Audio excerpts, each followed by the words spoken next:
Welcome to Comic Station, issue number 70 for April 30th, 2014. Free Comic Book Day is coming up next weekend, but we're still going to do our releases for this week. Look for another video coming out about that. First, though, we're going to start off with the big title this week is Amazing Spider-Man number 1. We also happen to have a Amazing Spider-Man number 1. The original. 1963, this is Amazing Spider-Man number 1. It's available here at the Comic Station for anybody that might want to purchase it. Absolutely. Shameless. But this is the original one. 1963. As you can see, 12 cents. Quite a bit different from the $6.99 cover price on the new one. Yeah. Also, much thinner, but this is the original bad boy, so, you know, it's in this one actually is in somewhat rough shape, but it's still worth a good penny, and it's a good little book to have in your collection if you want it. A lot of fans out there. As he mentioned, it is a little thicker, this new Amazing Spider-Man number 1. However, that's a little bit of a misdirection here. It's actually about a third of this book, a regular size comic, is Amazing Spider-Man number 1. Another third is a collection of small short stories, 7 of them in total, as well as the cover says, Marvel has started doing this, throwing in an extra issue, and it's Inhuman number 1, which is already out, but it's a nice little cross-marketing pollination here. Read this, maybe you'll like that and get you into that. So they're doing it, but it does make this seemingly a very large issue. Really, you're getting the same amount of comic. It's the best way to start this. A little bit of somewhat spoilers, but everyone saw this coming. Peter Parker is back. So it's really him picking up the pieces of his life, seeing what Dr. Octavius has changed about him. He's learned that he's now a CEO of a company that he founded, as well as got his PhD, all the little things. They do a good job of summing that up and catching up a little bit on that, although they don't go into too great detail of everything Dr. Octavius has done. I guess they're trying to get you to learn it as well as, well, Peter does. And he's getting back into the swing of things. No pun intended. Totally pun intended, because I'm lame. So it's nice. It was funny. The humor is back that Peter Parker would normally imbue. So you're back to the Peter Parker Spider-Man, and short stories, very disjointed, yet at the end they give a little preview of some of the covers for some of the later issues, and they talk a little bit of where they're going to go, and you see some of those short stories actually do tie into what the Amazing Spider-Man run is going to show. So it is recommended to read those if you're an Amazing Spider-Man fan. Some of them, short stories, collection, different artists, different writers, so they're all different styles. Some I liked more than others. Nice. And I will say this, there's a lot of different covers for this, a lot of different variants. Individual shops will carry certain ones. I mean, we have 2 additional covers for this one. Some of the ordering amounts are extremely large. A couple of the bigger shops may have all of them.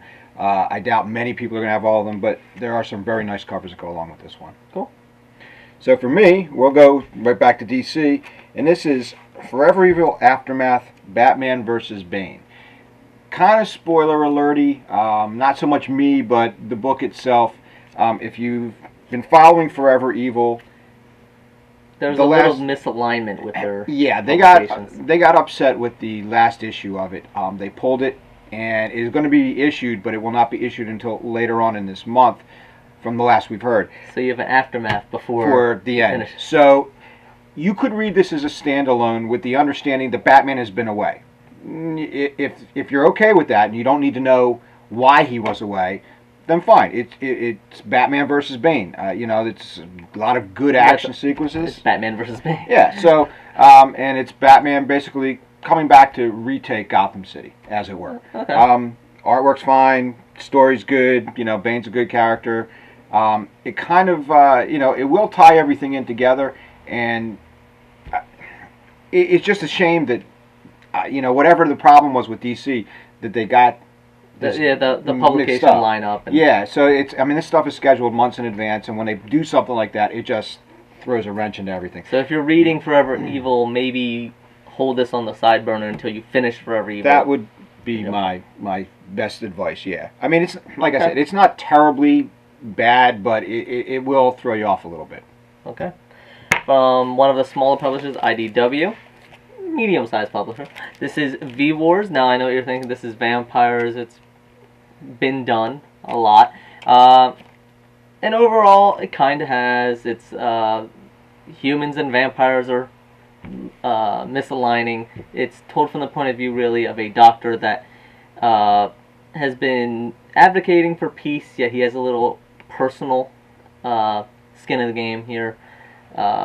And there's actually, it's more, not just, I mean, there's some fighting and everything, but it actually aligns itself more as a mystery kind of drama, a little bit of action, but it's really more of a mystery that you're trying to solve here, and that's really the center of this comic, and not so much just the bloodletting, which you would expect. So it's a nice change. Good. It's artwork's pretty good. I mean, at this point, I don't know what else you really can do with vampires. Yeah, it's kind of blood dry. Yeah. I'm just pumping them out. Boy. For me, a small publisher. This is Red 5 Comics. Yeah. And this is Haunted. I will say this. I was pleasantly surprised by this book. Basic premise is we've all heard about the Large Hadron Collider in CERN, Switzerland. Something bad goes wrong there, and they unleash what could be ghosts, what could be interdimensional demons, nobody knows, but these things take over the Earth, and we catch up with our heroine somewhat in the future, and a scientist and a priest who have teamed together and who believe they can rid the world of these demons, and they meet this girl, and they're trying to get to a second collider that supposedly is somewhere in New York. Sure. So that's where the story is. It's kind of interesting. There's kind of an exorcism in it. Well, you got the science and the religion. Exactly. So that's interesting. Yeah. So and there's a little back and forth between those two particular characters, with the girl kind of disbelieving either one of them. So it made for nice. The artwork's good in it. It flowed right along for me. One thing I will say this: if you need reading glasses, you're definitely going to need reading glasses. The beginning part of this, the word bubbles are extremely small. Wall of text. Yeah. There's a lot of language in this, and it's small reading. It does get bigger once the backstory is over with. The three characters, when they're talking, not an issue, but if you do need your glasses, you're really going to need your glasses. You see this in some of the smaller publishers, especially when they have a limited run like this. They throw a lot out at you in the front, and they just kind of have to get it out of the way, and some of them rely on the text, and they can't condense it all as well. And that may be. It certainly didn't detract from the book, but there's a lot of information in here. So once you get through that... Yeah, it rolls right along. I had no problems with it at all. Alright, so get through the first few pages and then be able to actually flow with it. Exactly. So, we do have a few reviews up on frontwardsgamer.com, but I do want to mention one in particular is Southern Bastards #1. It's not my language, that's actually the title. And this one in particular, Lito wrote a good review on it. You should read it. I'm not going to spoil anything about it, but that does seem to be lightened his mood a little bit. So, but that one in particular, I just want to mention again, frontwardsgamer.com. And finally, I do want to end with mentioning that for everybody out there, if anyone is familiar with the Humble Bundle, they've done it with video games, then music and books. Now they are doing a partnership with Image Comics, is having an Image Humble Bundle. If you're not familiar, basically it's you can get a certain amount of goods for any amount. If you pay more than average, you get some more, and if you pay more than a certain amount, you get some more. So East of West Volume #1, Lazarus, Morning Glories, and Fatale Volume #1s, all of them available at any price, as well as if you pay more than the average, usually around $4, $5, $6. You can also, for that extra donation, you get Saga, Revival, and Chew Volume #1s. If you pay more than $15, you get Walking Dead Volume #1 and Volume 20. So they'll get you on the back end, folks. Basically. So it's a good idea. I really do enjoy it. This is a great way to get people, if you've been on the back burner on some of these, or it's $15 will get you all 9 volumes in total, and for the price of one. It's a great way to start into something. East to West is a great one. We've shown that here a number of times. Saga, Revival, they're all great. They've all won awards, or they are up for awards. That's actually what they're doing right now, is they're kind of advertising that. And it does go towards a good cause. Humble Bundle will normally have it split. You donate, and a certain percentage goes to the Humble, to the publisher, as well as to a charity. And you can change how much of each of those splits go on. If you want all your money to go towards a charity, or all your money to go towards Image, or so forth, you can change it up what you want. It's a really good cause. It's raised a lot of awareness, and of course it's good for Image because they get their books out there. Of course. And, you know, read volume 1 and maybe you'll be hooked. I did want to mention that just because it's a great way to maybe jumpstart a collection. Absolutely, yeah. And you were Great right. comics, too. Yeah, there's no bad books in that. I mean, there'll be some that you'll like more than others, but those are all really good reads. All of them.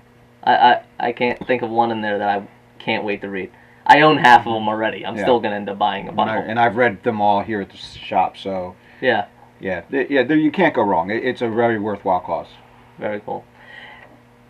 So, we're not going to do a statue this week just because there has been a good amount of stuff here. But I did want to ask the question, for all these comics, the East to West Lazarus, which one would you like? Why? Which one have you not read? Maybe you've been keeping on the back burner. And which one have you read that you really want to sell? If you're going to buy the bundle, you're going to buy it for this one, for someone that doesn't already own it. Reason I'm asking, I'm going to pick somebody in the collection of comments across all the different channels we're going to put it on, and I'm going to gift you all of them that you don't have. Nice. So leave a comment, let us know which one you already own, if you own any of them, and which one that you really want out of this Humble Bundle. I'll pick one person and I will give them all of them that they don't already own. So, thank you very much. This has been Comic Station issue number 70 for April 30th, 2014. We'll see you next week. Bye.